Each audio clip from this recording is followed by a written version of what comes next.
A few years ago, when we looked at printers, we saw this experimental color laser printer. It cost about $100,000. Now you can buy a laser printer for $3,000. In fact, impact and thermal printers have also shrunk in size and in price. Today, we take an updated look at printer technology, next on this edition of the Computer Chronicles.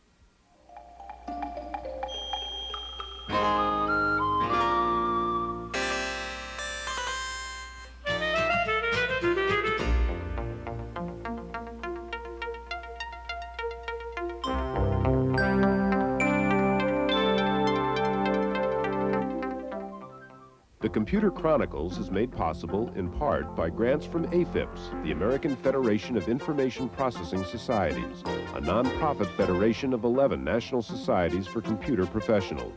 AFIPS, Leadership and Service in Computer and Information Technology. Additional funding is provided by McGraw-Hill, publishers of Byte. Byte's detailed technical articles on new hardware, software, and languages cover the latest in microcomputer technology worldwide. Byte, the international standard.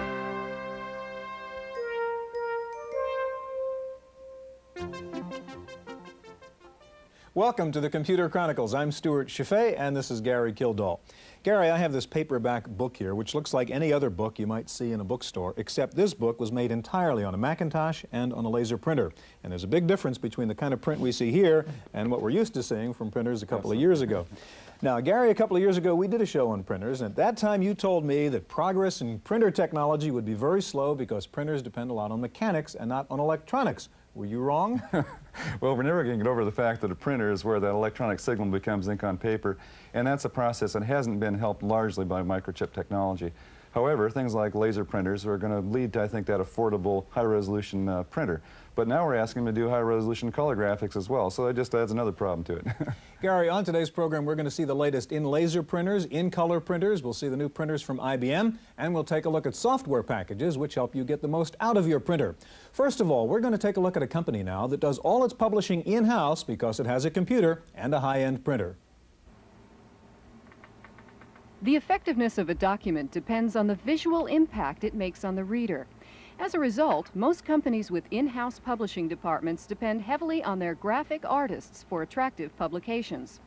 There are numerous drawbacks to this dependence, like the obvious typewriter look of the text and the tedious manual paste-up of drawings and diagrams. But the rough edges of on-the-spot publishing are getting a lot smoother with the help of new software and a great leap in printer technology. The flexibility of a word processor has been extended to integrate graphics with print-like text for some remarkable results. On this high-resolution screen, an operator can choose from a large number of font sizes and styles and mix them with extensive graphics to create an integrated package. What he sees on the screen matches what comes out of the printer. Data-driven business charts, diagrams, even external artwork and photos can be pasted up with aesthetic precision. While office computers may have reduced the need for some paperwork, the demand for computer-generated hard copy continues to grow. In 1983, 2.5 billion pages of computer printout were produced in the world. By 1989, that figure is expected to grow to over 4 billion pages. As the gap between in-house and professional publishing narrows, the quality of office documents will make it more and more difficult to tell the difference between typewriter and typesetter.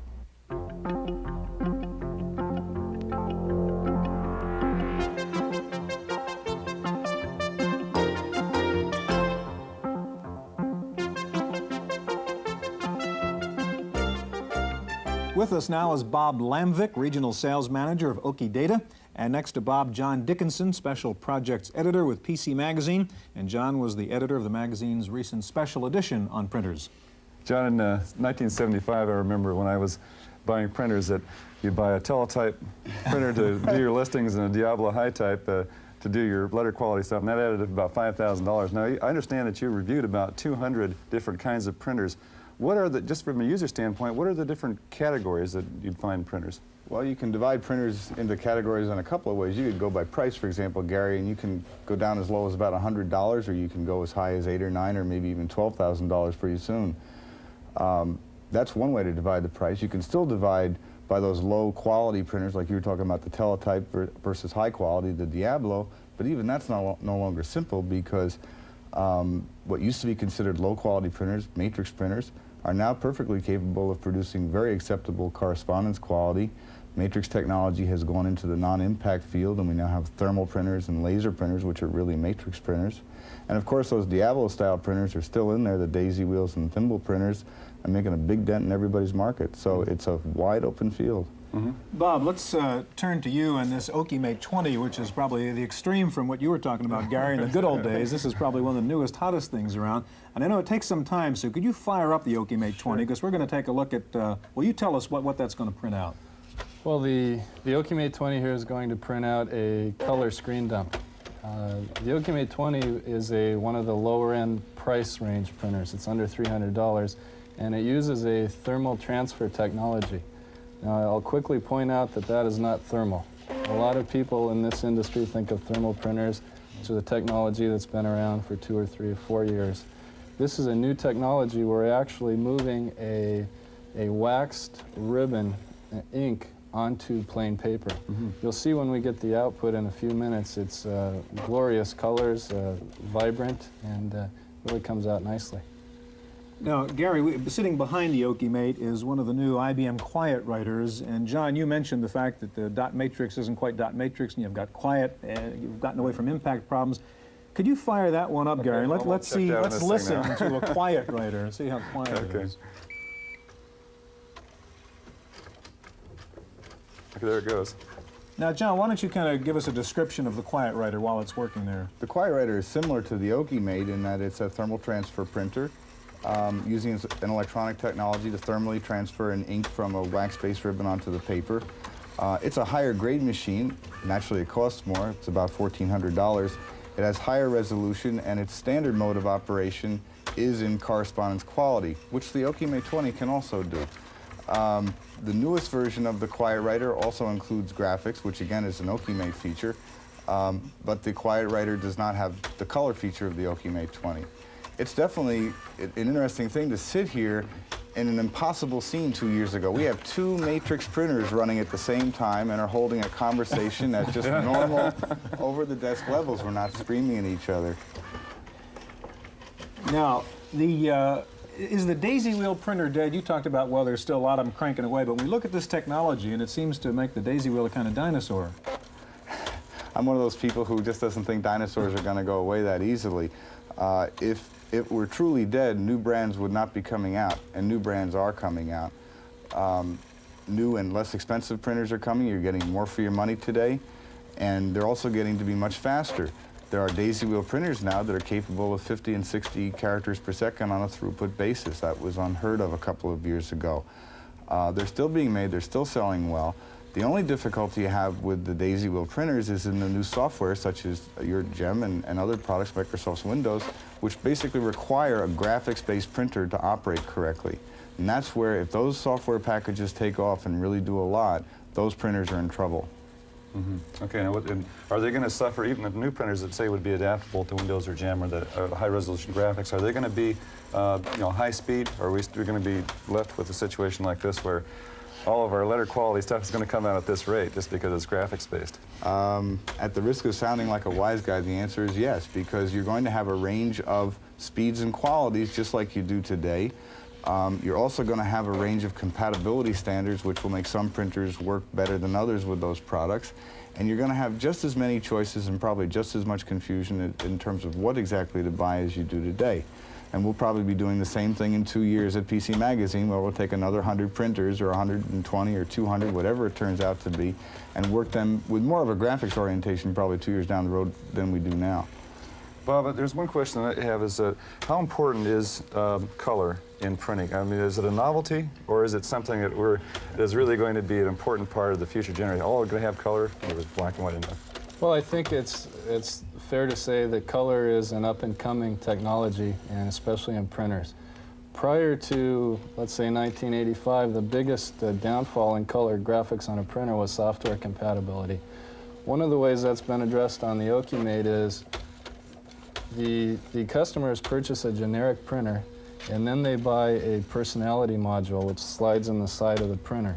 With the personality module comes 2 diskettes. One is a Learn to Print tutorial diskette. The other is a color screen print utility that's created this output. Let's take a look at the output for a second while we've got it. The color screen print utility is a device that lets you rotate. You can size the object to whatever aspect ratio you're looking for. You can change the colors.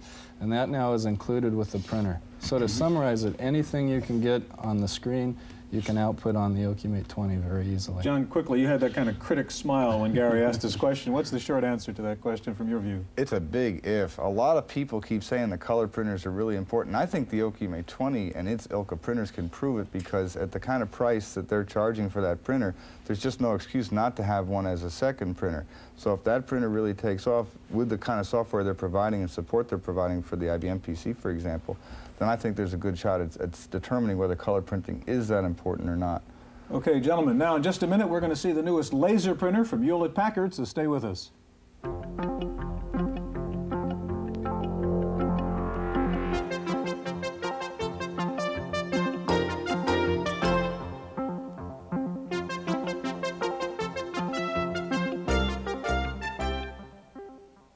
Joining us now is Chuck Ulfers, the marketing manager for the printer division at Hewlett-Packard.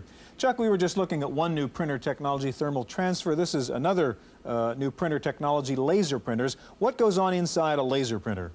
Well, actually, Stewart, the technology of a laser printer is very similar to the technology that's used in a photocopy machine. The image is actually transferred to a photoconductive drum using a laser. The drum's then rotated past a station that applies a powdered plastic or a toner. That toner is then transferred to the paper and actually melted or fused into the paper. Chuck, can you get the printer running here and just answer a couple of questions about things like speed, the cost of the machine, the cost of operation, things like that, so we can compare it with the other printers? Sure. The LaserJet is an 8-page per minute device. It sells for $29.95.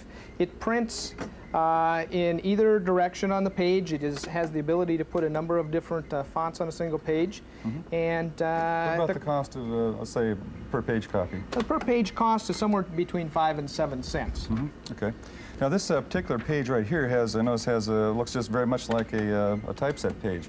That seems to be one of the big advantages of the laser printer over some of the others. That's correct.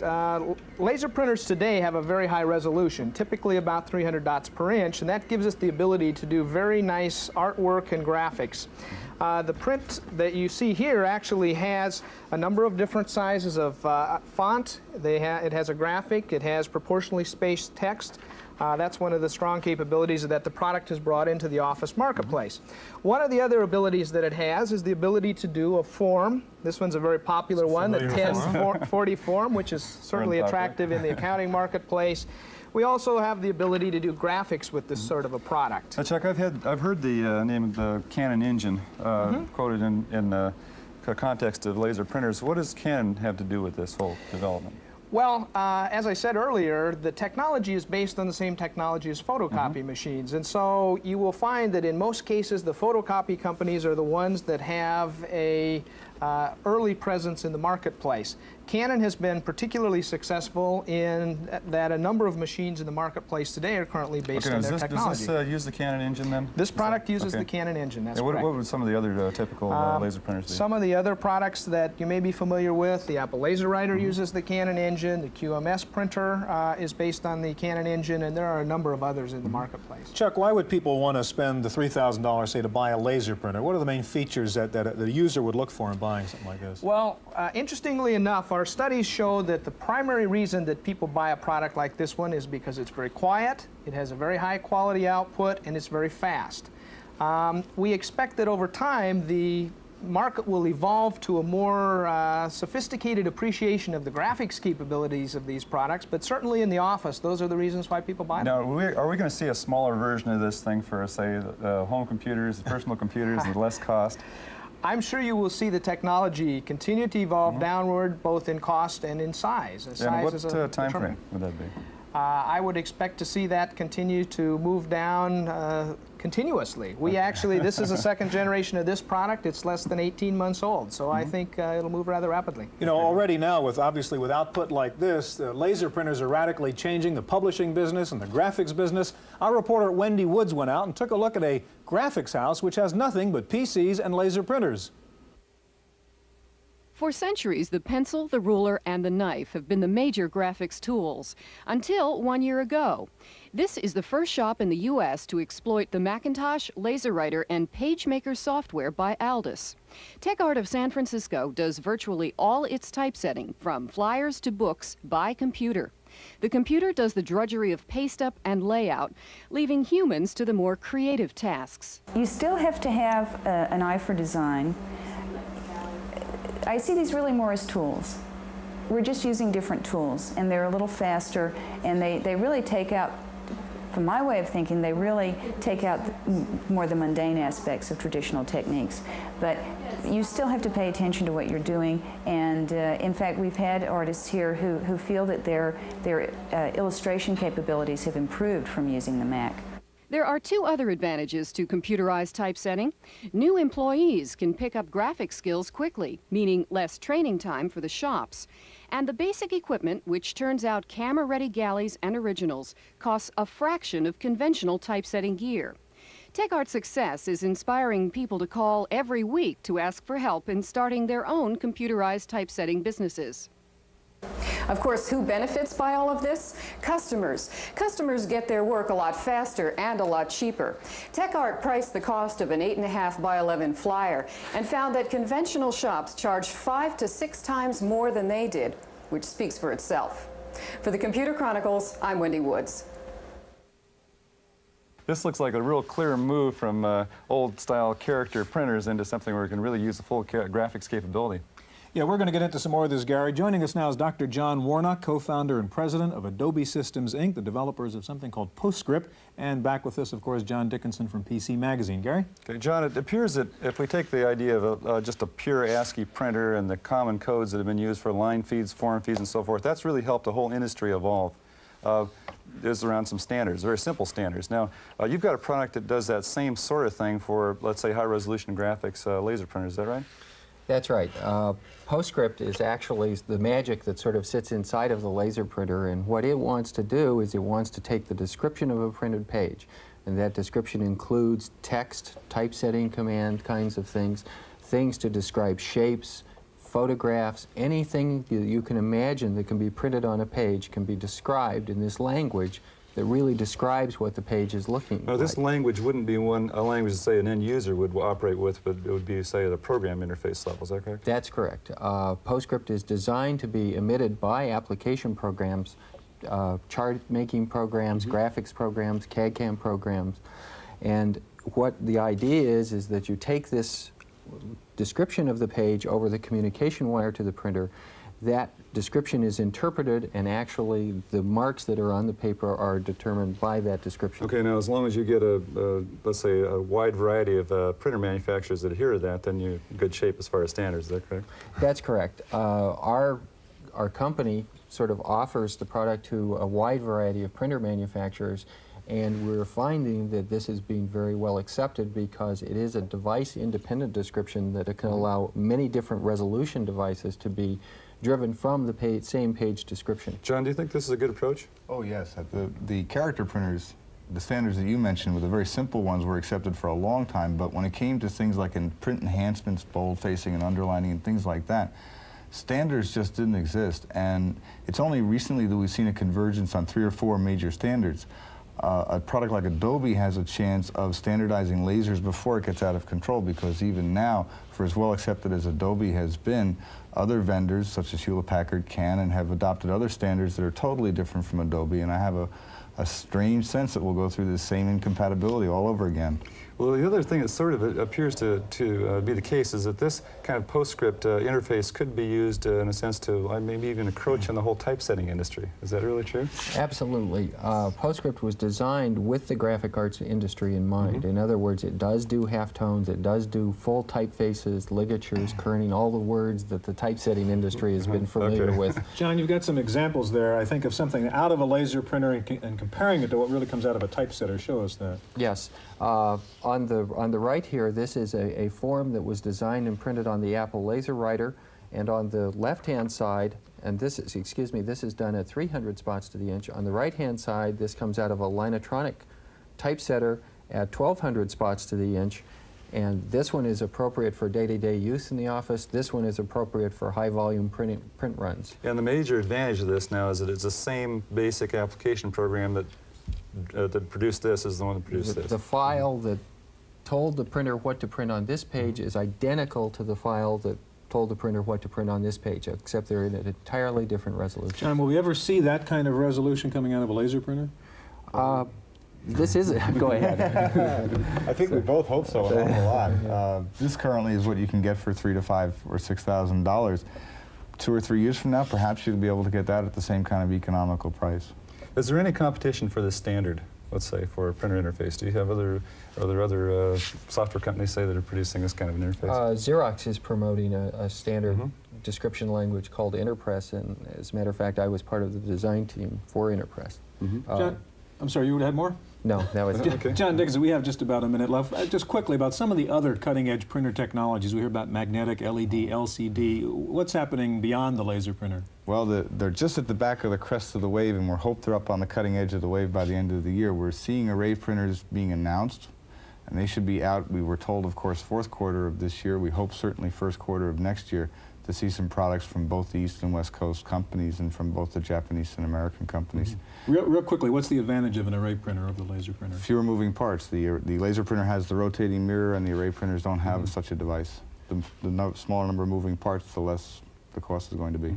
Okay, well, Gary, maybe we'll come back in 2 years again and take another look at printers. Who knows what we'll see.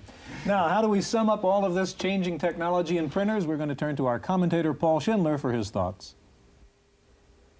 To you or me, a printer. To the computer nerd, a hard copy output device. If we were to look inside, we'd see gears and pulleys. Yes, it's the printer, the last mechanical outpost in an increasingly digital and electronic world.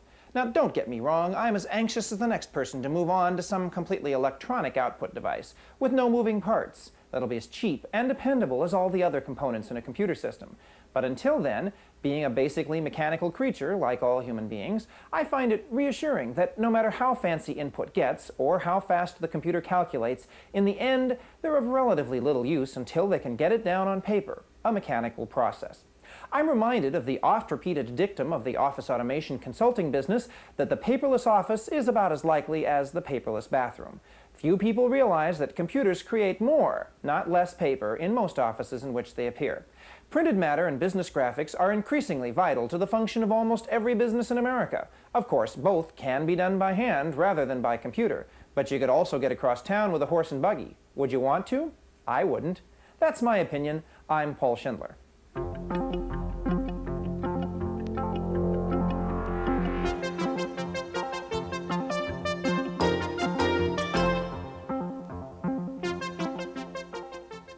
I'm Susan Chase, sitting in for Stewart Cheifet. In the Random Access File this week, Sperry Corporation introduced another PCAT clone. The new Sperry PCIT is faster and offers more memory than the IBM model. It also runs Unix, allowing it to accommodate more users than the PCAT.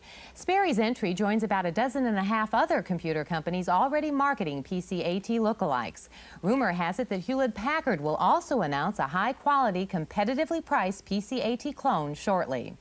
AT&T has unveiled a system that will let people gain computerized stock information simply by speaking into their telephones. Instead of typing into a computer or punching buttons on a touch-tone phone, a synthesized voice will ask a caller what information is desired, retrieve it, and read it.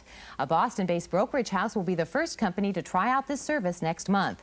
Users will be able to attain quotations at any time for some 6,000 stocks. Lotus Development is also entering the stock business. Lotus introduced a new new hardware and software package called Signal that gets financial quotes through a radio receiver and stores them in a personal computer. Besides receiving stock quotes, Signal alerts its users to key price movements of a favorite stock with a loud beep, hence the name Signal. Lotus made news with another event this week. A serious flaw has been detected in the new Symphony 1.1 program, leading Lotus to recall all the boxes on the shelves. Lotus became aware of problems after users complained that some data disappeared when they performed common tasks on the program's spreadsheets. Present owners of Symphony will receive a floppy disk next month that will enable them to correct the problem.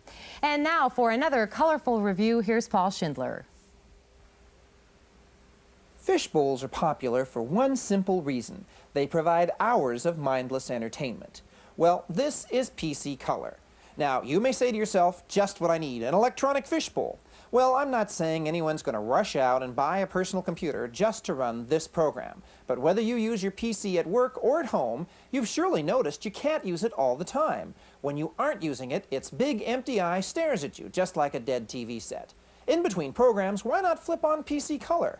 I find it soothing and interesting. For you technical types, it stays in text mode, increasing the number of colors it can display. You can make the colors go faster or slower, you can freeze them, and you can change the color scheme. Watch it while you're on the phone. There are two versions of PC Color. If you don't mind copy protection, it's yours for $35. If, like me, you prefer a program you can use, pay $44. Either way, PC Color is a bargain from a firmware in Drexel Hill, Pennsylvania. For the Computer Chronicles, I'm Paul Schindler. Neither Commodore nor Atari will be among the exhibitors at the Consumer Electronics Show in January. Though both are waging an intense battle over consumer dollars, neither plans to participate in the Las Vegas show, which attracts some 50,000 key retailers. Many companies believe that the advent of the computer would be the end of the paper chase. It seems corporate America was wrong.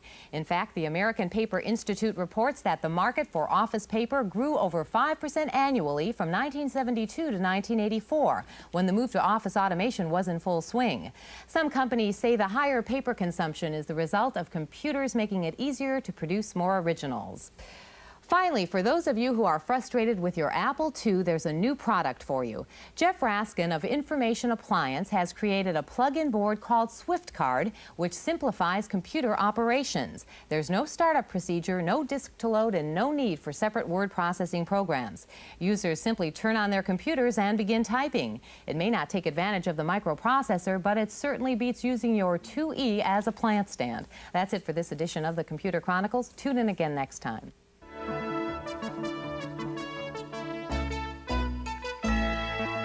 The Computer Chronicles is made possible in part by grants from AFIPS, the American Federation of Information Processing Societies, a nonprofit federation of 11 national societies for computer professionals. AFIPS, Leadership and Service in Computer and Information Technology. Additional funding is provided by McGraw-Hill, publishers of Byte. Byte's detailed technical articles on new hardware, software, and languages cover the latest in microcomputer technology worldwide. Byte, the international standard.